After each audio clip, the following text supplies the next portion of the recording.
खरबूज, मस्कमेलन आपल्याला खाण्यासाठी फार आवडतं आणि सध्या इतकी गरमी आहे की नक्कीच आपण हे रोज खाल्लं पाहिजे आणि ते नॅचरल फॉर्ममध्ये खाणं सेफ आहे.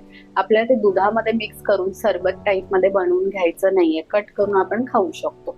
2 अन्नाच्या मध्ये फळ खायचं हे आपण नेहमीच आपल्या प्रत्येक व्हिडिओमध्ये सांगत असतो. ह्याचे बेनिफिट्स आपण जाणून घेऊया की ज्यामुळे आपल्याला कळेल की आपण खातो ते फळ आपल्याला कसं अंगी लागणार आहे. तर सर्वात महत्त्वाची गोष्ट त्याच्यामध्ये फॉलिक ॲसिड आहे.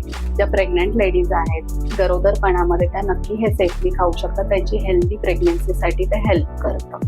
दुसरी गोष्ट ह्याच्यामध्ये व्हिटॅमिन ए आहे जे डोळ्यांसाठी आपल्याला मदत करतं. कॅरोटिनॉइड्स आहेत. आपल्या दृष्टीचा जो चष्मा असतो किंवा ब्लर व्हिजन असतं त्याच्यामध्ये नक्कीच हे हेल्प करू शकतं. पोटॅशियम मोठ्या प्रमाणात असल्यामुळे बीपीच्या पेशंटना एक दिलासा मिळतो. आपण हे दुपारच्या वेळेमध्ये नक्कीच खाऊ शकतो. लो कॅलरीज आहे, लो फॅट आहे आणि ग्लायसेमिक इंडेक्स सुद्धा लो आहे. त्यामुळे ओबेज पीपल म्हणा किंवा डायबेटिक पीपल म्हणा हे सेफली खाऊ शकतात. हार्टसाठी हे खूप उत्तम आहे. याच्यामध्ये ॲडिनोसिन आहे ज्याला आपण म्हणू की जे क्लॉट्स जमा होतात ना हार्टच्या आर्टरीजमध्ये तर ते त्याचं प्रमाण कमी होतं. हे व्हॅसोडायलेटेशन करतं की रक्तवाहिनी विस्फारित करण्याचं काम करतं. त्यामुळे आपल्या रक्तवाहिन्या खूप छान प्रकारे काम करतात आणि हार्ट अटॅक सारख्या ज्या गोष्टी असतात त्या आपल्याला त्रास देत नाही.